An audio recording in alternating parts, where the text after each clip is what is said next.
नमस्कार दोस्तों, आप सबको चिल्ड्रंस डे की बहुत बहुत बधाई। मेरा नाम डॉक्टर सीमा पांडे है। मैं एक इनफर्टिलिटी एंड आईवीएफ स्पेशलिस्ट हूँ आजमगढ़ से, और अक्सर आप लोग के बीच आया करती हूँ किसी एक नए टॉपिक के साथ। दोस्तों, आज डायबिटीज़ डे है और मैंने सोचा कि डायबिटीज़ इतना ज़्यादा या शुगर की बीमारी हमारे समाज में इतनी तेज़ी से फैल रही है, और जो काफ़ी हद तक एक बचावकारी डिज़ीज़ है, बीमारी है, जिसको अगर हम अपनी लाइफस्टाइल को कंट्रोल कर लें तो हम उससे कंट्रोल कर सकते हैं, उससे बच सकते हैं। तो आज मैंने डिसाइड किया कि हम लोग इसके बारे में बात करेंगे। तो आज हम लोग बात करने जा रहे हैं कि हम डायबिटीज़ जो बीमारी है उसका हमारी गर्भावस्था पे क्या प्रभाव पड़ता है, और गर्भावस्था के दौरान भी क्या किसी को शुगर या डायबिटीज़ जिसको पहले से नहीं थी उसको हो सकती है। तो सबसे पहले मैं आपको ये बताना चाहती हूँ कि पूरी दुनिया में भारतवर्ष को डायबिटीज़ कैपिटल कहा जाता है, शुगर की बीमारी की राजधानी। हमारे साथ इस लाइन में अमेरिका और ऑस्ट्रेलिया हैं। बेसिकली जहाँ जहाँ का जो खान पान की शैली है उसमें अगर कार्बोहाइड्रेट की मात्रा ज़्यादा है, उन देशों में जहाँ पे मोटापा ज़्यादा है, स्पेशली जो हमारे इंडियंस की और एशियंस की पेट पे चर्बी होती है, जहाँ पे वो पेट पे मोटाई ज़्यादा है, उन लोगों को शुगर होने के चांसेस ज़्यादा होते हैं। नॉर्मली जो डायबिटीज़ नॉन प्रेग्नेंट स्टेट में होती है वो दो तरह की होती है। एक इंसुलिन डिपेंडेंट डायबिटीज़ कहलाती है, एक नॉन इंसुलिन डिपेंडेंट डायबिटीज़ कहलाती है। जो इंसुलिन डिपेंडेंट डायबिटीज़ होती है वो आपकी बॉडी में एक ग्रंथि होती है जिसको हम पैंक्रियाज ग्रंथि कहते हैं। जब वो इंसुलिन की मात्रा नहीं बनाती है तो हम इंसुलिन डिपेंडेंट डायबिटीज़ के शिकार होते हैं, और ये बीमारी अधिकतर बहुत यंग स्टेज में लग जाती है। और डायबिटीज़ जो है जेनेटिक होने के साथ साथ मल्टी फैक्टोरियल है। अगर आपकी फैमिली में आपके मम्मी पापा नाना नानी दादा दादी में किसी को डायबिटीज़ है, तो अगर आप अपने ऊपर ज़्यादा ध्यान नहीं देते हैं तो आपको डायबिटीज़ होने के चांसेस होते हैं। उसके अलावा मोटापा दुनिया में हर बीमारी का जड़ है, और जैसा मेरा मानना है कि 80% बीमारियां जिनसे आज की तारीख में हम जूझ रहे हैं, चाहे वो डायबिटीज़ हो, ब्लड प्रेशर हो, हार्ट की बीमारी हो, ब्रेन हेमरेज हो, सर्वाइकल हो, ये सब हमारी फॉल्टी लाइफस्टाइल या हमारी गलत आदतों, गलत खान पान और व्यवहार की वजह से होती हैं, और वो प्रिवेंटेबल हैं अगर आपने समय से अपनी दिनचर्या, अपना खान पान और ये चीज़ें सही कर ली तो आप इन बीमारियों से बच सकते हैं।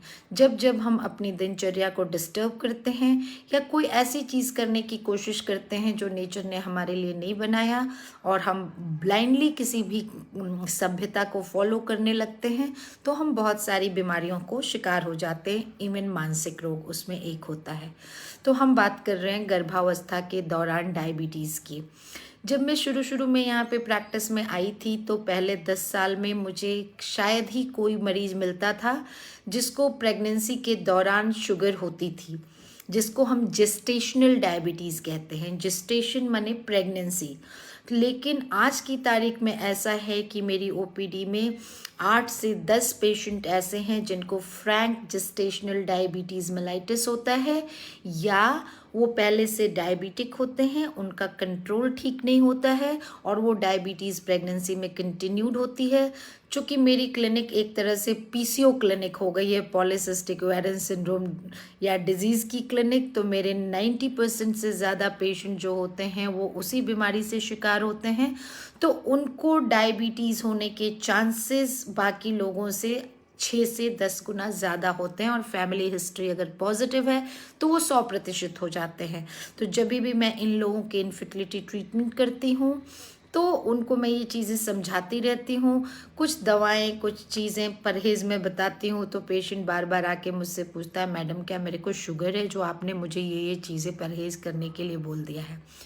तो जेस्टेशनल डायबिटीज़ उस डायबिटीज़ को कहते हैं जिसका पता हमें एकदम प्रेगनेंसी के दौरान, स्पेशली 20 हफ्ते की प्रेगनेंसी होने के बाद पता चलता है।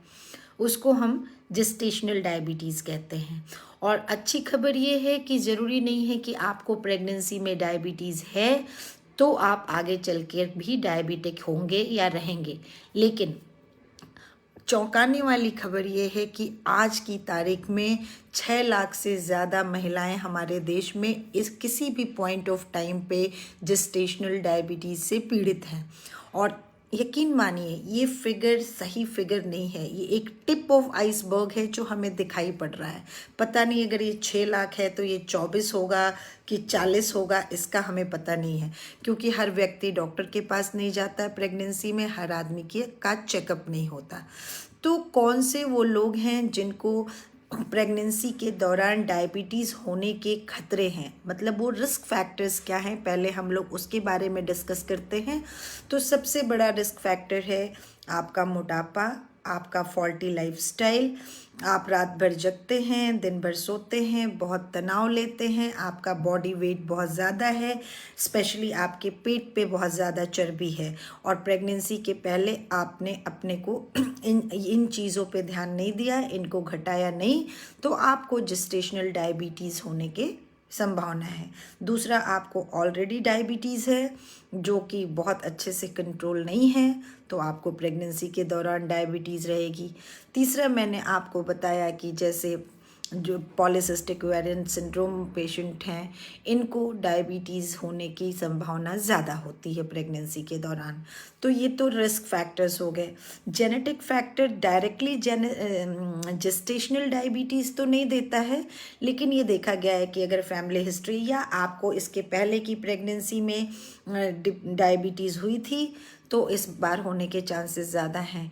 या वो कोई भी महिला जिसके पेट में बच्चा अचानक 8 से 9 महीने का ख़त्म हो गया, कोई कारण कोई जान नहीं पाया, या 5 महीने 6 महीने का होके ख़त्म हो गया, या किसी महिला का बच्चा पैदा होने के बाद से पाया गया कि उसके हार्ट में कुछ बनावट में उसके स्ट्रक्चरल डिफेक्ट था और उसका कारण नहीं मिल रहा है, तो अगर उनका टेस्ट किया जाए तो बहुत बार वो लोग डायबिटिक पाए जाते हैं। उसके अलावा किसी किसी महिला के प्रीवियस प्रेगनेंसी में अगर पेट में बच्चे वाला पानी बहुत ज़्यादा बना होता है, वो लोग भी डायबिटिक होने के उनके चांसेस होते हैं। तो ये तो हो गए वो रिस्क फैक्टर्स जो जिनके आधार पे हम डिसाइड करते हैं कि किन लोगों को हमें हाई रिस्क कैटेगरी में रखना चाहिए और उनकी हमें बराबर जांच करती रहनी चाहिए और अच्छे से उनका इलाज करना चाहिए। अब क्या लक्षण है? नॉर्मली जो लोग बहुत मोटे हैं, इनफर्टाइल हैं, प्रेग्नेंट हो गए, या नॉर्मली भी ओबीज हैं, वेट ज़्यादा है, प्रेग्नेंट हो गए, अगर ये जो सारी चीज़ें जो इसके डायबिटीज़ के लक्षण हैं प्रेगनेंसी के दौरान, ये सारे लक्षण नॉर्मली भी बहुत सारी महिलाओं को प्रेगनेंसी के टाइम में होते हैं, तो इसलिए इनको डिफ्रेंशिएट करना बहुत मुश्किल होता है।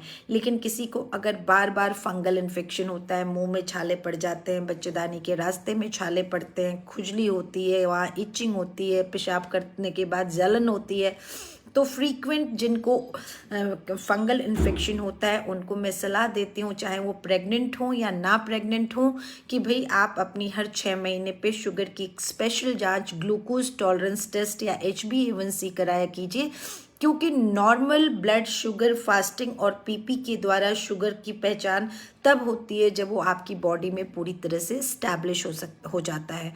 और ग्लूकोज टॉलरेंस टेस्ट और HbA1c के द्वारा हम इस बीमारी को समय से पहले, जब आपकी बॉडी ग्लूकोज को हैंडल करना गड़बड़ कर देती है, उस स्टेज में पहचान लेते हैं।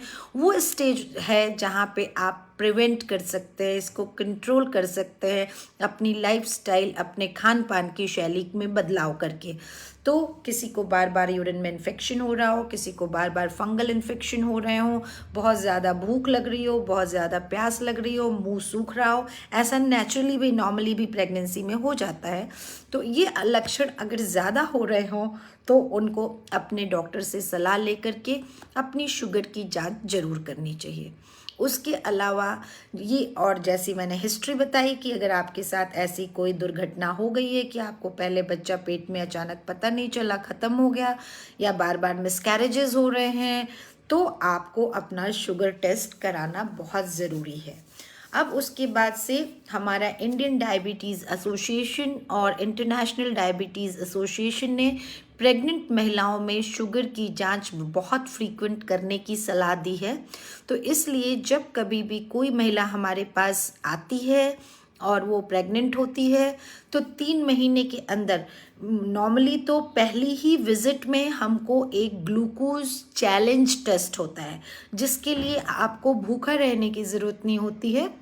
आप भले कुछ खा पी के आए हों, आपको 75 ग्राम ग्लूकोज पिला करके और 1 घंटे का शुगर हम देखते हैं, 1 और 2 घंटे पे 1 घंटे पे हम देखते हैं। अगर उस शुगर की वैल्यू 120 के ऊपर होती है, नॉर्मली मैं कट ऑफ 125 रखती हूँ, 125 या उससे ज़्यादा होती है तो आप हाई रिस्क ग्रुप में आती हैं। फिर हम आपकी और डिटेल जांचें करते हैं।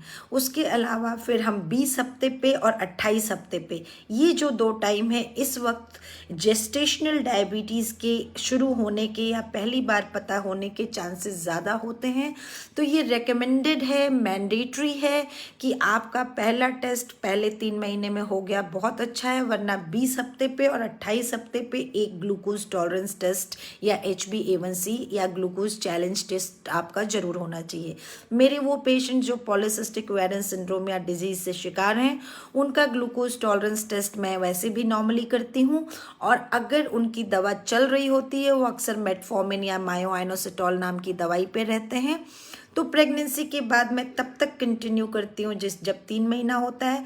3 महीने पे मैं टेस्ट करके देखती हूँ कि उस दवाई की आगे ज़रूरत है कि नहीं ज़रूरत है, उसके हिसाब से हम लोग चलाते हैं।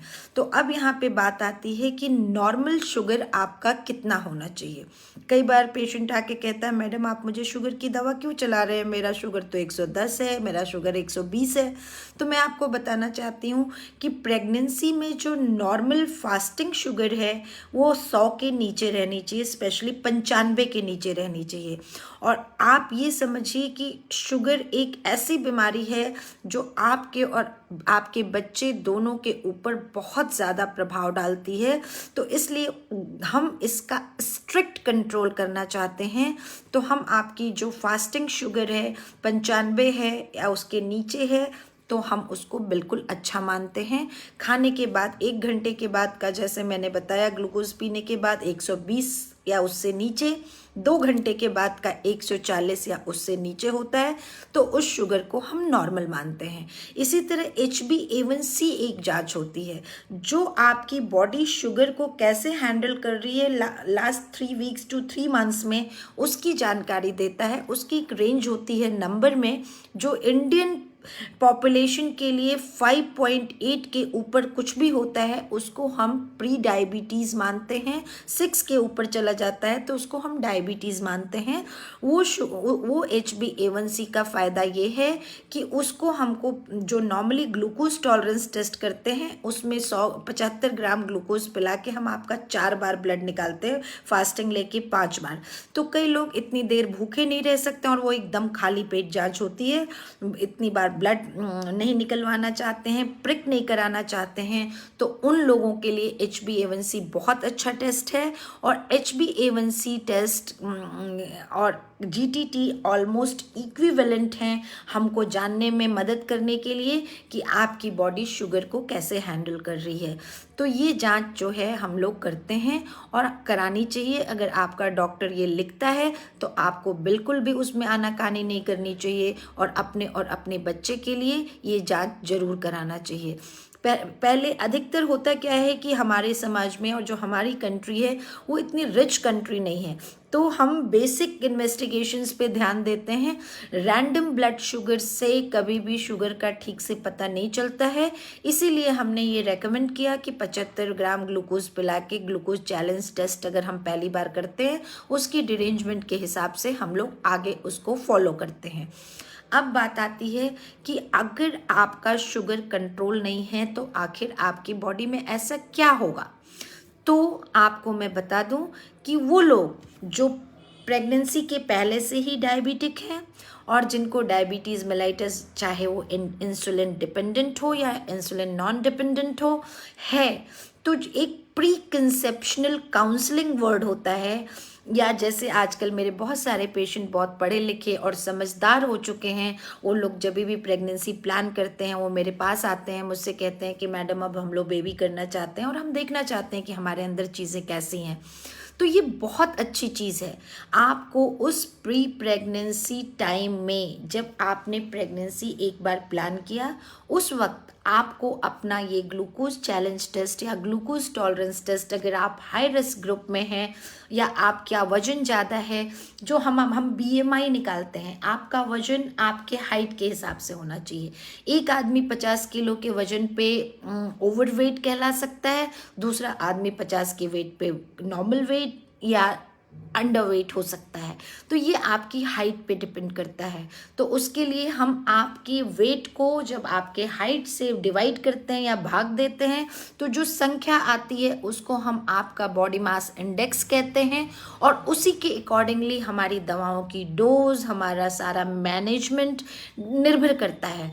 तो हमारे देश में भारतीय महिलाओं और पुरुषों का जो बॉडी स्ट्रक्चर है, हम बहुत टॉल नहीं होते हैं, बहुत लीन नहीं होते हैं, हमारे ऊपर फैट ज़्यादा होती है, मसल मास हमारा कम होता है। तो हमारे लिए वो BMI की रेंज 18 से 23 के बीच अगर आती है तो हम नॉर्मल वेट कहलाते हैं। 23 के ऊपर कुछ भी 27 तक जाता है तो हम ओवरवेट होते हैं, और 27 के ऊपर से लेके 35 तक हम ओबीस कहलाते हैं, और उसके ऊपर बहुत ज़्यादा ओबीस कहलाते हैं।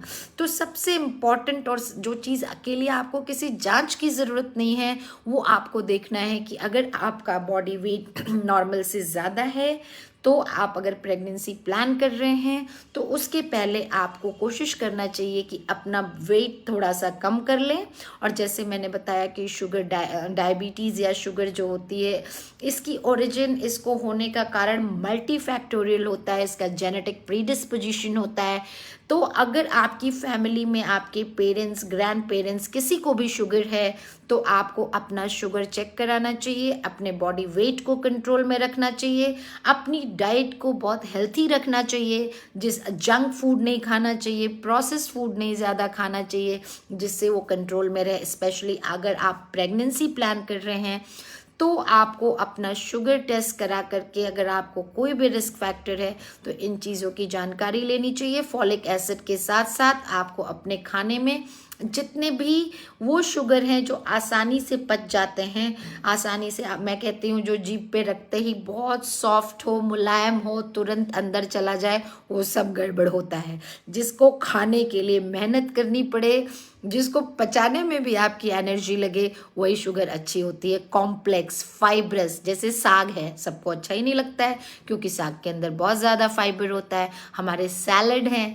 उनको आप खीरा ककड़ी खाइए तो उसको पचाने के लिए हमें एनर्जी देनी पड़ती है, वो आपको कोई खास एनर्जी नहीं देता है। तो आपको मैं कॉम्प्लेक्स सीरियल्स खाने को कहती हूँ। आपको बोलती हूँ कि कई सारे अनाजों को मिला के, ज्वार, बाजरा, राई, मक्का, चना, उन सब को गेहूं के साथ मिला के उसका आटा बना के अगर उसकी आप रोटी खाते हैं तो वो आपके लिए बहुत हेल्थी होता है। उसी तरह से ब्राउन राइस खाते हैं, जिसको भुजिया चावल आप लोग कहते हैं। चावल का वो जो है उसका main content vitamin B complex वगैरह उसके अंदर प्रिजर्व होता है, वो मिलता है, लेकिन उसका ग्लाइसेमिक इंडेक्स बढ़िया हो जाता है, तो वो आपकी बॉडी के लिए अच्छा होता है। तो सारे वो फूड आपको खाने, बाहर का फैट नहीं लेना चाहिए। ट्रांस फैट्स जितने होते हैं, जितने जमने वाले, देशी घी को छोड़ के जितने जमने वाले फैट हैं, वो सब आपकी बॉडी को नुकसान करते हैं। अब मेरे हिसाब से हमारे ईस्टर्न यूपी के लिए, जहाँ पे लोगों को सरसों के तेल खाने की आदत है, प्योर सरसों का तेल और शुद्ध देसी घी से अच्छा फैट दुनिया में कोई नहीं है, लेकिन उसकी भी एक फिक्स मात्रा आपको खानी चाहिए। तो pre pregnancy optimisation of your health बहुत ज़रूरी है। उसमें आपको अपना वेट अंडर चेक करना है, अपनी हेल्थी लाइफस्टाइल अटेंड करनी है, जिसमें आपको अपना फूड हेल्थी रखना है, आपको वॉक करना है, वेट लॉस करना है। याद रखिए, वेट लॉस करते हुए आप प्रेगनेंसी प्लान नहीं कर सकते। अगर आपके डॉक्टर ने बोला है कि आपका वेट कम होना चाहिए पहले, तो आप पहले वेट कम करें और उसके बाद प्रेगनेंसी प्लान करें। इस बीच में बी कॉम्प्लेक्स और फॉलिक एसिड का सप्लीमेंट जरूर लेते रहें, जिससे इसकी डेफिशिएंसी नहीं होनी चाहिए आपको। और आपका शुगर जो HbA1c की हम रेंज देते हैं, कोई भी रेंज, हमारा प्रेगनेंसी में टारगेट होता है 6 और 6.5 के बीच में। अगर 6 के नीचे का हम टारगेट 5.8 से 6 के बीच अगर हम अटेन कर लेते हैं तो वो तो बहुत अच्छा है। लेकिन ये देखा गया है कि प्रेगनेंसी में बहुत ज़्यादा टाइट कंट्रोल करने के वक्त कभी कभी माँ को हाइपोग्लाइसीमिया होने लगता है, उसके बॉडी में ग्लूकोज की कमी हो जाती है, उसको चक्कर आता है, उसको बेहोश हो जाती है, गिर जाती है। तो ये दोनों चीज़ों को बैलेंस करके अगर 6 to 6.5 के बीच में आपका HbA1c कंट्रोल रहता है, इवन इफ़ आप डायबिटीज़ हैं या आपको जेस्टेशनल डायबिटीज़ हुआ है, तो ये बहुत अच्छा माना जाता है। और किसी का 6 से नीचे है तो उससे अच्छी तो कोई बात ही नहीं होती है, वो तो बहुत ही बढ़िया होता है। तो ये कंट्रोल का तरीका होता है और आपको डॉक्टर के पास जाने पे। अब हाँ, मैं ये बात कर रही थी कि अगर आपका शुगर कंट्रोल नहीं है तो आपके और आपके बच्चे पे उसका क्या असर होगा।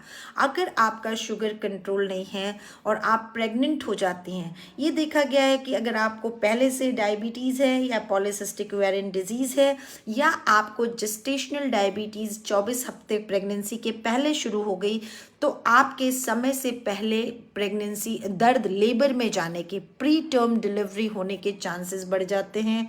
आपकी बॉडी में बच्चा जिस पानी में रहता है उस पानी को रहने के चांसेस बढ़ जाते हैं।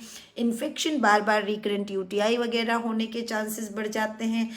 और डायबिटिक मदर्स के बेबीज़ मैक्रो, उनको सोमिया कहते हैं, वो बहुत मोटे और हेल्थी पैदा होते हैं। वो जा कर के आगे अगर नॉर्मल डिलीवरी होती है तो शोल्डर से फंस जाते हैं, जिसको हम शोल्डर डिस्टोशिया कहते हैं।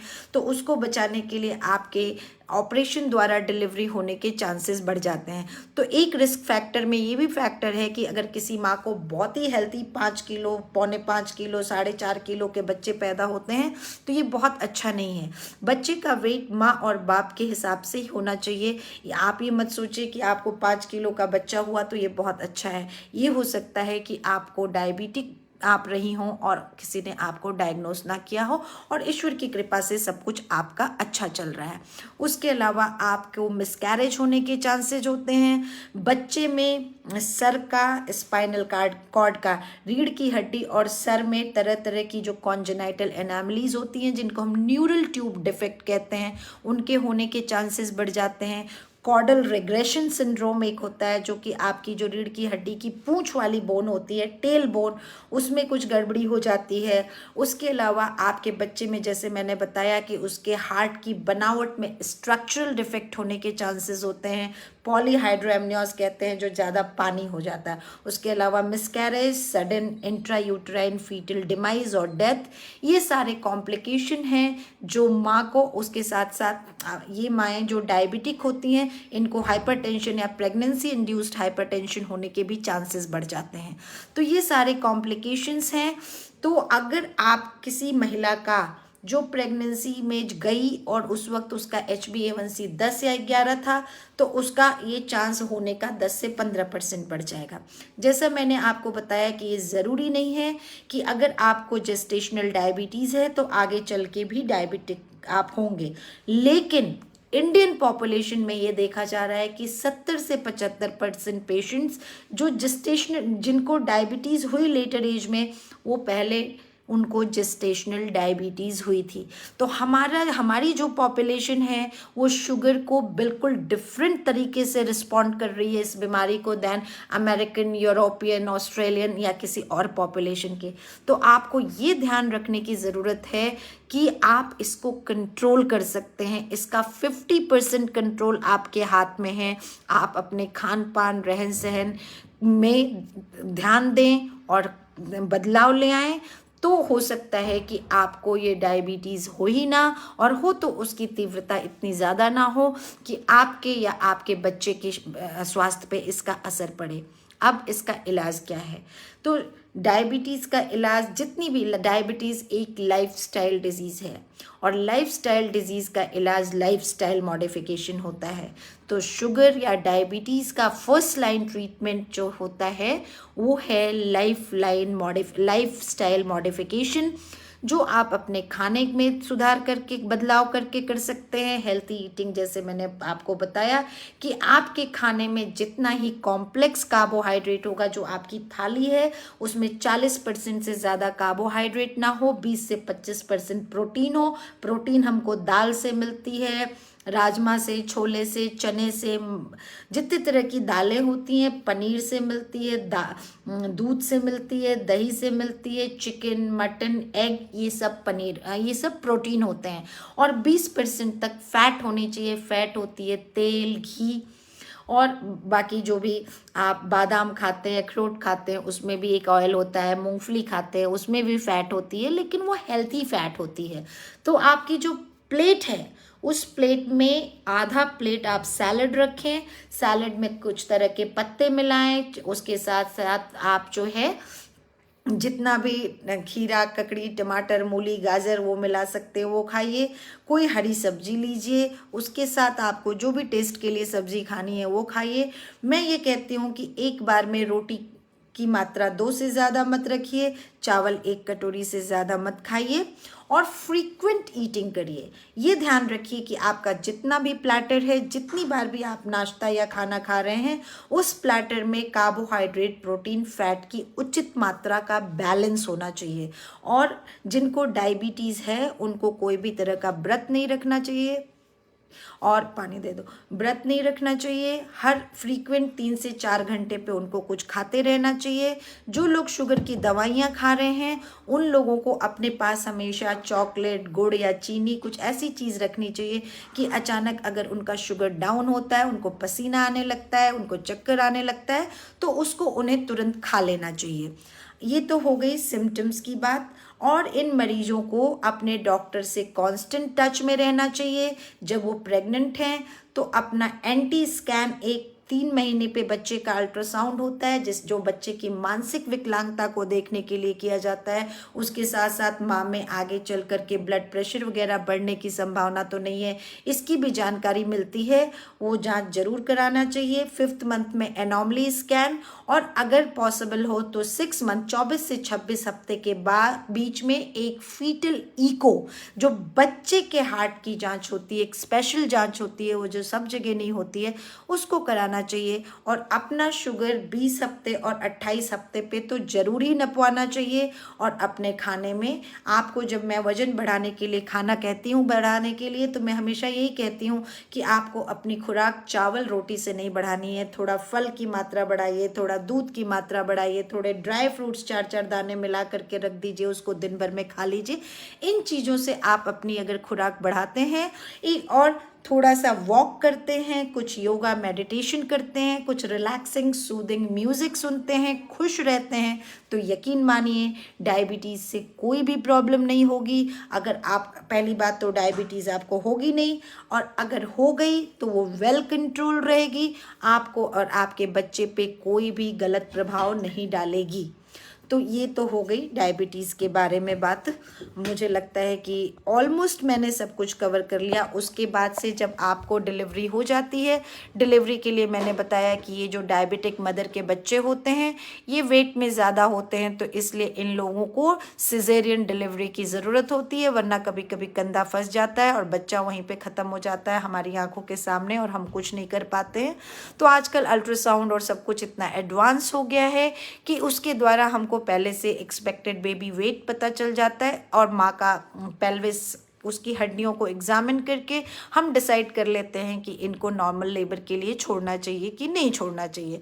और उसके बाद एक बार जब आपकी डिलीवरी हो जाती है, उसकी 6 हफ्ते के बाद हम आपका फिर से एक बार शुगर जांच करते हैं, और उसके आधार पे हम आपको आगे सलाह देते हैं कि आपको दवा की ज़रूरत है कि नहीं। बहुत सारे जेस्टेशनल डायबिटीज़ के मरीज़ बिना दवा के, सिर्फ अपने खान पान से परहेज़ के साथ सही रहते हैं।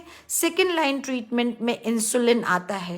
इंसुलिन सबसे अच्छी दवा मानी जाती है, इंजेक्टेबल है, वो जेस्टेशनल डायबिटीज़ को या किसी भी तरह की डायबिटीज़ ड्यूरिंग प्रेगनेंसी है तो उसके कंट्रोल के लिए बढ़िया मानी जाती है, क्योंकि वो माँ से बच्चे के अंदर खेड़ी या प्लेसेंटा के द्वारा नहीं जाती है, प्लेसेंटल बैरियर क्रॉस नहीं करती है, तो बच्चे को हाइपोग्लाइसीमिया नहीं कराती है, बच्चे के अंदर शुगर की कमी नहीं कराती है।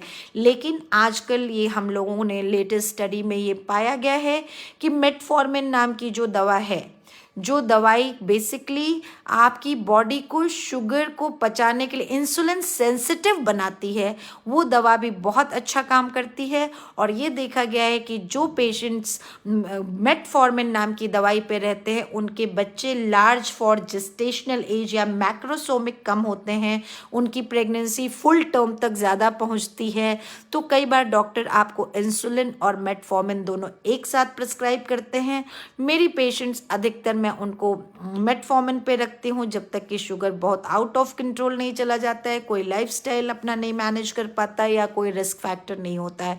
तो ये काफ़ी सेफ माना जा रहा है और इंडियन डायबिटीज़ एसोसिएशन ने भी इसको रेकमेंड किया है कि प्रेग्नेंट महिलाओं को मेटफॉर्मिन से कोई भी नुकसान नहीं होता है। ये जो जेस्टेशनल डायबिटीज़ है ये होता क्यों है, एक ये क्वेश्चन मैंने छोड़ दिया था, भूल गई थी। तो बेसिकली जो हमारी बॉडी होती है, माँ जब प्रेग्नेंट होती है कोई भी औरत, तो उसकी बॉडी का सारा सिस्टम शिफ्ट हो जाता है इस बच्चे को ग्रो करने में।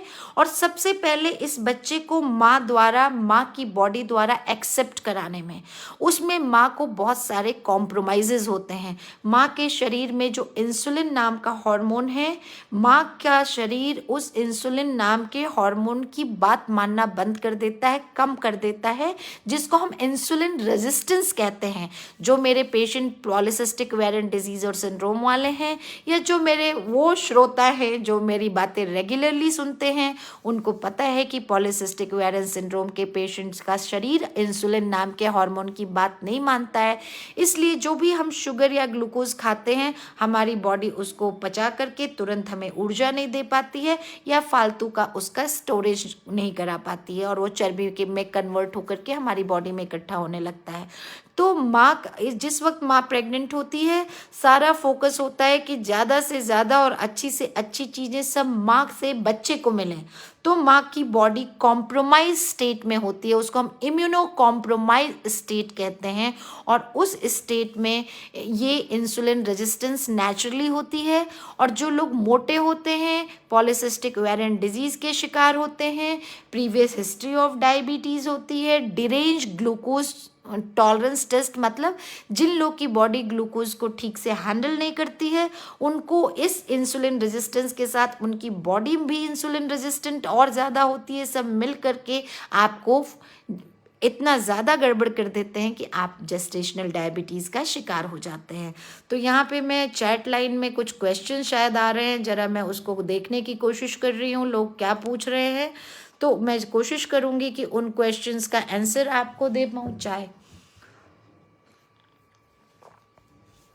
तो उसके साथ साथ मैं रीकैप करते चलना चाहूँगी कि इंडिया जो है वो डायबिटिक कैपिटल है। किसी भी एक टाइम में मिनिमम 6 लाख महिलाएं हमारी जो है वो जेस्टेशनल डायबिटीज़ से प्रभावित हैं या ग्रसित हैं।